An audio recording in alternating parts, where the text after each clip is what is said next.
నమస్కారం ఎమ్మంది రామారావు గారు. నమస్తే అండి. సార్, మీరు అన్న నందమూరి తారక రామారావు గారిని దగ్గరగా చూసిన వ్యక్తుల్లో మీరు ఒకరు. నందమూరి తారక రామారావు గారి ఆహారపు అలవాట్లు ఏ విధంగా ఉండేవారు సార్? ఏ విధంగా ఉండేవి? అది బండి గతానికి వెళ్ళిపోవాలి. అయినా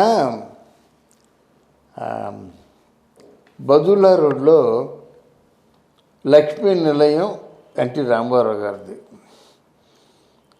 ఉదయం ఒక 3 గంటలకి గుప్పున లైట్లు విరుగుతాయి. ఓకే. అంటే రామారావు గారు బయటకు వచ్చారన్నమాట.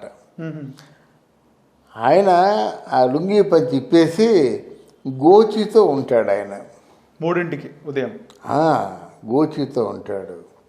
గోచితో ఉంటే మరి నీకెలా తెలుసు అంటావు.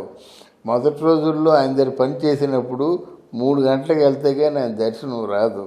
3 గంటల నుంచి 3:30, 4 వరకే మాట్లాడతారు. తర్వాత మళ్ళీ జనం వచ్చేస్తారు. అందుకని వెళ్తే అక్కడ 2 పేటల బంగారపు మొలతాడులో గోచి పెడతాడు. అది బంగారపు మొలతాడు ఉంది. అలా పులుగూరు మాకు చైన్లు అవి ఉన్నాయన్నమాట. ఈ బంగారు మొలతాడు శరీరం మీద కనిపించదు. అలా శరీరం మెరుస్తుంటుంది, మలతాడు మీద ఉన్నటువంటి ఆ మలతాడు మెరుస్తుంటుంది. అంత రంగు బంగారపు ఛాయ. ఆ 3 గంటల 3:15 ప్రాంతంలో ఆ వాహిని వారి పహిల్వాన్ వస్తాడు. వాహిని నాగిరెడ్డి ఏం చేస్తారంటే, ముందు ఆ 3 గంటలకు ఎన్టీ రామారావు చేసేవయ్య బాబు, ఆ 4 గంటల వరకు ఎన్టీఆర్ దగ్గర ఉండి 4 నుంచి 4:30, 5 వరకు చిన్న ఆయన అంటే ఎన్టీ రామారావు తమ్ముడి దగ్గరికి వెళ్ళు, 5 గంటలు మెల్లగా నా దగ్గర అని ఈ ముగ్గురు గురించే వాహిని వారి పహిల్వాన్ని పెట్టాడు. ఈ ముగ్గురు గురించే. మసాజా సార్? మసాజ్ అంటే ఒళ్ళంతా మూవ్ అయిపోతుంది. ఓకే. అది దాంట్లో ప్రసిద్ధి. వాహిని వారి పహిల్వాన్ అంటే ఆ మసాజ్ చేస్తే ఊళ్ళంతా మువ్వలాగా అయిపోతుంది. ఎన్ని డ్యాన్సులైనా చేయొచ్చు, ఎంత ఫైట్ అయినా చేయొచ్చు. ఆయన స్కార్ప్ ఆయిల్ అని గుర్రంకి తాపిస్తారు. గుర్రాన్ని చేత తాపిస్తారు. తాపిస్తే ఏమవుతుంది, గుర్రం శరీరం మీద వెంట్రుకలు ఎలా మెరుస్తుంటాయి. అలా ఈ రామారావు గారికి కూడా మసాజ్ చేస్తే అలా మెరుస్తుంటారన్నమాట. అది గొప్పతనం. మసాజ్ చేసిన తర్వాత ఆయన తలంటి స్నానం చేసి ధవల వస్త్రాలంటే తెల్లటి పట్టుబట్టలు కట్టుకొని వస్తాడు. 4 గంటలకల్లా ఉంటాడన్నమాట. 4 గంటలకి అక్కడికి ఆ స్క్రిప్ట్ ఎవరు రాస్తారో వాళ్ళు రావాలి. ఆయన పద్మాసనం వేసుకొని కూర్చొని, నేను ఎక్కడికి వచ్చామంటే మనం చెప్పాల్సిన అవసరం లేదు. ఆయన బుర్రలో అన్నీ ఉంటాయి. అప్పుడు ఎంతవరకు చెప్పి ఆగిపోయామని ఆయన బుర్రలో ఉంటుంది. నిన్న సరే అక్కడ ఎన్టీ రామారావు, జయసుధ ఇద్దరు కలుసుకున్న తర్వాత కాన్వర్సేషన్ రాసుకోండి అంటాడు. మనం మతిపోద్దు, మనం మర్చిపోతాం, ఆయన మర్చిపోడు. టపా టపా టపా టపా టపా టపా 1 గంట సేపు ఆ స్క్రిప్ట్కి సంబంధించిన విషయాలు చెప్పి అది ముగించేస్తాడు. 5 గంటలకి పీతాంబరం, ఆయన మేకప్ అయితే పీతాంబరం రాడు. పీతాంబరం బాగా డబ్బు సంపాదించేశాడు, సినిమాలు తీశాడు. పీతాంబరం కొడుకే వాసు, అంటే చంద్రముఖి సినిమా తీశాడు కదా, ఆ వాసు పీతాంబరం కొడుకు మాట. తర్వాత పీతాంబరం తాలూకు అసిస్టెంటు ముత్తు, ఆ ముత్తు వచ్చి అలా దేవుణ్ణి స్మరించుకొని ఎన్టీ రామారావు గారికి బొట్టు పెడతాడు. ఆ బొట్టు పెట్టడం ఒకటే ముత్తు పెడతాడు. మిగతా మేకప్ అంతా ఎన్టీ రామారావు చేసుకుంటాడు. ఆ క్యారెక్టర్ బట్టి మేకప్ చేసుకుంటాడు అన్నమాట. అందుకే ఎన్టీ రామారావు గారి మేకప్ ఒక్కోసారి ఓవర్గా ఉండడం మీరు గమనిస్తారు. అంటే ఆయన నచ్చినట్టు ఇలా కళ్ళు ఇలా పెట్టుకొని, పెద్ద కనుబొమ్మను పెట్టుకొని ఆయనకి ఇష్టం వచ్చినట్టు చేసుకుంటాడు. పెదవులు లిప్టిక్ అది ఇలా పెట్టుకోవడం అంతా ఆయన కొంచెం ఓవర్గా చేస్తారన్నమాట.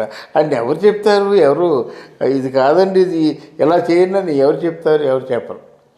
అలా ఉంటుండగా అప్పుడు అక్కడ కాస్ట్యూమ్స్, మోగ రామారావు అనే ఒక కాస్ట్యూమర్ ఉన్నాడు. వాడు ఇప్పుడు తిండి పిచ్చాడికి. ఎన్టీ రామారావు గారికి టిఫిన్ ఏం వచ్చిందా, ఎన్టీ రామారావు గారికి మధ్యాహ్నం లంచ్లో ఎవరెవరు ఏం పంపించారు అనుకునేటి వాడు. బాగా బట్టలే కుడతాడు. విఎస్ గాంధీ తాలూకు అసిస్టెంట్ కానీ ఆయనకి ఆ తిండి పిచ్చి ఎక్కువగా ఉండేది. ఆ మోకారామారావు గారిని బాగా జోకులేసి ఆ బట్టలు ఆయనే తొడగాలి. వాళ్ళ గొప్పతనం ఏంటంటే ఆ శరీరం ముట్టుకున్నట్టయితే ఒకరు ముట్టుకుంటే వాళ్ళే జీవితాంతం ముట్టుకోవాలి. ఇంకోరు ముట్టుకుంటే ఏమో ఆ శరీర స్పర్శ వలన ఆ టైం మారచ్చు, ఆయన అదృష్టం మారిపోవచ్చు, ఆయనకి ఏదైనా బ్యాటల్ అవ్వచ్చు అని అంత సెంటిమెంట్ మాట. అంటే ఎవరైతే ఆ డ్రెస్సులు తొడుగుతారో మోకారామారావు గారు ఆయనే తొడగాలి. ఆయన లేకపోతే ఒకరిని పెట్టుకుంటారు, ఆయన తొడుక్కుంటాడు. లేకపోతే స్వయాన ఎన్టీ రామారావు గారే తొడుక్కుంటారు కానీ ఇంకెవరికి అవకాశం ఇవ్వరు. అది ఆయన గొప్పతనం. సరే, ఇంకా అక్కడి నుంచి భోజనం ఉంటే ఆయనది కొంచెం అది ఎన్నిసార్లు చెప్పుకున్నా ఆయన ఒక డజను ఇడియాపం తింటాడు. ఇడియాపం అని సేమియా పొస్తో చేసినట్టుగా ఉంటుంది, ఇడియాపం మెత్తగా ఉంటుంది. అలాగే ఒక 8 మేకకాళ్ళు తింటాడు. మేకకాళ్ళు లెగ్స్ ఉదయాన్నే పాయ అంటాం, పాయ తింటాడు. ఓకే, తింటాడు. తర్వాత కౌజు మాంసం, పిట్టల మాంసం ఒక 2 కేజీలు, 2 పిట్టల మాంసం. అలా మామూలుగా ఈ ఇడియాపమును పాయ తింటుండగా మధ్యలో తినేస్తాడు. తినేసి ఆయనకి ఆయుర్వేదాన్ని బాగా ప్రేమిస్తాడు. ఆయన దగ్గర ఆయుర్వేద బిషప్ కొండలరావు గారని ఉండేవారు అన్నమాట. ఆయన కొన్ని పక్షి మాంసాలని సూచించేవాడు. ఇలా చేస్తే మీకు శక్తి ఎక్కువగా ఉంటుందని సూచించేవాడు అన్నమాట. అలా చేసి సరిగ్గా 5:30 అయ్యేసరికి కాస్ట్యూమ్స్ వేసేసుకుంటాడు అన్నమాట. వేసుకున్న తర్వాత 6 గంటల నుంచి అండి ఇంకా మన ఎవరెవరైతే రామారావు గారితో సినిమాలు తీద్దాం అనుకుంటున్నారో వాళ్ళందరూ 6 గంటల నుంచి టపా మామూలుగా ఒక్కొక్కరు వచ్చి ఒక పాదాల నమస్కారం చేయడం, ఒక 10 నిమిషాల్లో 5 నిమిషాల్లో మాట్లాడి వెళ్ళిపోవడమే. వాళ్ళు చెప్పదలుచుకునే విషయాలు చెప్పారు, మంచిది అంటే ఈయన చెప్పేస్తాడు. మాట్లాడుతున్న మధ్యలో ఓకే అచ్చా బ్రదర్ వెళ్ళండి అంటాడు మాట. ఉత్సవాలందరికీ అచ్చా వెళ్ళండి అని చెప్పడం తప్ప ఆయన ఎక్కువ టైం ఇవ్వడం. అలా అయిపోయిన తర్వాత సరిగ్గా 7 గంటల నుంచి బయట ఎన్ని టూరిస్ట్ బస్సులు ఉన్నాయో చూడమంటాడు. అన్నగారు 7 టూరిస్ట్ బస్సులు ఉన్నాయండి, అది పంపించండి. ఆ లోపలికి వచ్చినట్టయితే 7 టూరిస్ట్ బస్సులు లోపలికి వస్తాయి. వాళ్ళు వచ్చి అన్నగారు పాదాల మీద పడతారు. అన్నగారు వాళ్ళ తాలూకు కుశల ప్రశ్నలు అన్నీ వేస్తారు. అలాగా 8 గంటల వరకు వచ్చేవాళ్ళు పోయేవాళ్ళు ఉంటారన్నమాట. 8 గంటలకి సరిగ్గా ఆయన షూటింగ్ వెళ్ళిపోయినట్టయితే 5 నిమిషాలు తక్కువ 9కి టాక్మని అంటే షూటింగ్. అంతకుముందు 7 గంటలు, ఇప్పుడు 9 గంటలు అన్నమాట. అంతకుముందు 7 గంటలకే షూటింగ్ స్టార్ట్ అవ్వాలి, ఇప్పుడు 9 గంటలకు షూటింగ్ స్టార్ట్ అవ్వాలన్నమాట. ఈ షూటింగ్కి బయలుదేరే ముందు 100 బసవతారకం గారికి ఒంట్లో బాగులేకపోయినా సరే శక్తి అంతా కూడా తీసుకొని వచ్చి ఆయనకి ఎదురు రావాలి, హారతి ఇవ్వాలి. బసవతారకం గారు హారతి ఇస్తే కానీ కదిలేవాడు కాదు.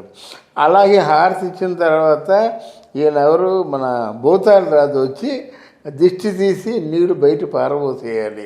ముందు రామారావు గారు బయలుదేరే ముందే దిష్టి తీసి భూతాల రాజు బయట పారబోసేస్తాడన్నమాట. అప్పుడు షూటింగ్కి వెళ్తాడు. షూటింగ్కి వెళ్ళిన తర్వాత మొదటి షాట్కి నమస్కారం పెట్టుకుంటాడు. 9 గంటల నుంచి మధ్యాహ్నం 1 గంట వరకు ఆయన కూర్చోడు, ఇంకెవరిని కూర్చొనేవాడు. ఆయన కూర్చోడు, ఇంకెవరిని కూర్చొనేవాడు. పని. అందుకే ఎన్టీ రామారావు గారి షూటింగ్లో 1 నిమిషం వేస్ట్ అవ్వదు, ₹1 వేస్ట్ అవ్వదు. మళ్ళీ ఇంటికి వస్తాడు. ఇంటికి వచ్చేసరికి వాళ్ళు ఎవరో ప్రొడ్యూసర్లు, ఎవరో బంధువులు, మిత్రులు, శ్రేయబులాసులు ఉంటారు కదా, వాళ్ళు పెద్ద ఇంత క్యారేజీలు ఉంటాయన్నమాట. ఆ క్యారేజీలు తీసుకొస్తే ఆయన తింటారు. ఆయన తిన్న తర్వాత ఆయన స్టాఫ్ అందరూ తింటారు. ఆయన స్టాఫ్ తినగా ఇంకా మిగిలిపోతాయన్నమాట. ఇంత క్యారేజ్, అంత క్యారేజ్లో మంచి ఐటమ్స్ అన్నీ, దుప్పి మాంసం, లేడీ మాంసం, కుందేలు మాంసం ఇట్లాంటి మాంసాలేమో వండి తీసుకొస్తారన్నమాట. తాపేశ్వరం కాజాలు ఇవన్నీ మనకి అంటే రేరుగా దొరకనివి తీసుకొస్తారు. ఈయనకి షుగర్ ఉంది కానీ తాపేశ్వరం కాజాలో ఒక అరడజన్ తినేస్తాడు. షుగర్ ఉన్నప్పుడు కూడా అది ఆయన తాలూకు అలవాటు. మళ్ళీ మధ్యాహ్నం 2 గంటలకు షూటింగ్ స్టార్ట్ అయిపోవాల్సిందే. 2 గంటల నుంచి 6 గంటల వరకు షూటింగు చేస్తాడు. 6 గంటలకేమో బ్రేకప్ అంటే ప్యాకప్. అప్పుడు అక్కడ మద్రాసులో ఒక వింత అలవాటు ఉందండి, చాలా మంచి అలవాటు. 6 గంటలకి ప్యాకప్ అయినా బ్రేక్ అయినా వీటు దోశ అంటూ దోశలు తీసుకొస్తారు. మసాలా కానీ వీటు దోశ, జిలేబీ. అంటే వీటు దోశ అంటే ఒక డజన్ దోశలు తినేయవచ్చు రామారావు గారు లాంటి వాళ్ళు అయితే. మనమైతే కనీసం 2-3 తినేస్తాం. మెత్తగా ఉంటుంది, చాలా చక్కగా రుచికరంగా ఉంటుంది. చట్నీ కారపొడి ఇస్తారన్నమాట. దాంతో ఒక డజన్ దోశలు తినేసి అక్కడ ఉన్నటువంటి మామూలుగా ఆ మసాలా గారిలో ఒక డజన్ తినేసి ఆ జిలేబీ 1/4 కేజీ ఎంత ఉంటే ఆ జిలేబీ తినేసి అందరికీ బాయ్ చెప్పి వెళ్ళిపోతాడు. వెళ్ళిపోయిన తర్వాత మళ్ళీ 1 గంట సేపు ఈ స్క్రిప్ట్లో కూర్చుంటారు. ఉదయం ఎంతవరకు చెప్పాం అని అక్కడి నుంచి 1 గంట సేపు ఏ డిస్టర్బెన్స్. ఆయన అన్నగారు కథా సరబరాలో కూర్చున్నారంటే ఎవరు ఏ డిస్టర్బెన్స్ చేయరన్నమాట. ఆ తర్వాత 8 గంటల తర్వాత వస్తారన్నమాట ఆ ప్రొడ్యూసర్లు. ఏముండి షెడ్యూల్ ఎలా పెట్టుకున్నాం, షూటింగ్ ఎలా పెట్టుకున్నాం, ఎక్కడెక్కడ షూటింగ్ జరుగుతుంది, హీరోయిన్తో వర్క్ ఎన్నాళ్ళు అయింది, క్యారెక్టర్ ఆర్టిస్టులతో వర్క్ ఎన్నాళ్ళు ఉంది, ఇవన్నీ చెప్పిందంతా వాళ్ళు వాళ్ళు చెప్తారన్నమాట. అంటే ప్రొడ్యూసర్లు చెప్తారు. అవన్నీ విన్న తర్వాత ఆయన అచ్చా మంచిది వెళ్ళండి అంటారు. ఓకే, సరిగ్గా 9 గంటల అంటే మళ్ళీ వచ్చినప్పుడు అని మర్చిపోయాను. వచ్చినప్పుడు భూతాల దిష్టి తీస్తాడు. ఇంటికి రాగానే మళ్ళీ తారకమ్మ దిష్టి తీస్తుంది, భూతాలరాజు దిష్టి తీస్తుంది. మళ్ళీ ఇంటికి రాగానే వాళ్ళకి అదే పని అని కూడా భూతాలరాజుకి రామారావు గారి పేరు చెప్పుకొని బతికాడు. ఇల్లు వాకిలు కొనుక్కున్నాడు. వాణి మహల్ ఎదురుగా ఆ ఇల్లు ఆయనదే, భూతాలరాజుది. అంటే ఆయన పేరు అన్నగారి పేరు చెప్పుకొని ఉన్నాడన్నమాట. సరే, ఈ విధంగా ఆయన దినచర్య కానీ అలవాట్లు కానీ సరిగ్గా 9 గంటలు అయ్యేసరికి 6-100 అయినా అటు దేవుడు ఇటు తిరిగి వచ్చినప్పుడు పడుకుని పోతారు మహానుభావుడు. ఆయన క్రమశిక్షణ కానీ ఆయన డిసిప్లిన్ కానీ ఏం చెప్పుకుంటామండి. అది 100కో 1,00,00,000కో ఒక్కరు ఎప్పుడో ఎక్కడో పుడతారు. అది మీరే మాస్టారు, మా దేవుడు మీరే మాస్టారు. నేను వర్క్ చేశాను. విశ్వరూపం సినిమాకి దాసరి నారాయణరావు గారు రాసిన పాటకి అసోసియేట్ డైరెక్టర్గా వర్క్ చేశారన్నమాట. అలాగే 100కో 1,00,00,000కో ఒక్కరు ఎప్పుడో ఎక్కడో పుడతారు. రైట్ సార్, ధన్యవాదాలు. Thank you very much.